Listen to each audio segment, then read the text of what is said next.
Hello, everybody. It's that time of year that the leaves are falling off the trees, and we have holiday decorations coming out, and the IRS releases adjustments for the next calendar year limits. So let's put you in the category of the financially savvy who know these limits and know how to take full advantage of them.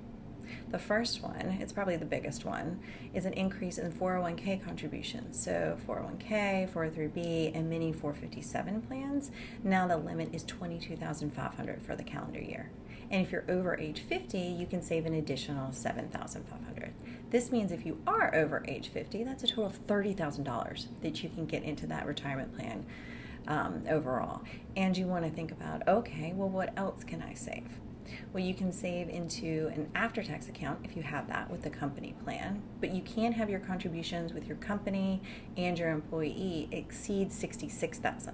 That's also an increase. So that's going to be those after-tax contribution. Thanks, mega backdoor Roth. We have some information on that, as well as the pre-tax and the Roth 401k regular.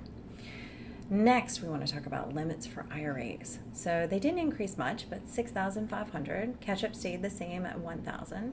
Phase-out limits did increase a little bit, but don't get snagged because you might make too much to contribute to a Roth IRA.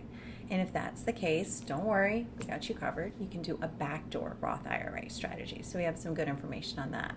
HSA contributions increased, so thanks single, $3,850. If you have a family plan, $7,750, and then the catch-up stayed the same at $1,000. Remember that HSA is that triple tax advantaged account, so we have some good information on that. You can take advantage of that as a strategy. Flexible savings account. This is the use it or lose it healthcare account. $3,050 for single, and then we have the $5,000 for dependent care, which also stayed the same as before. Annual gifting limit increased to $17,000. So that's a good one. Think about inflation. So we've all been getting hot. But the good news with inflation is that marginal tax brackets have increased. So if there's an opportunity to push some income from 2022 to 2023, then you can maximize that tax bracket overall. If you were in the 32% tax bracket, filing jointly, then you have about $20,000 or a little bit more on either side of that tax bracket for wiggle room.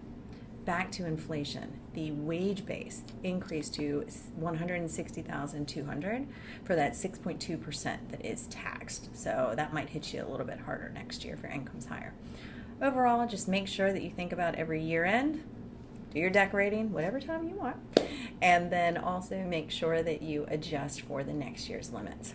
Alexis Grayson from Spark Financial Advisors. Thank you.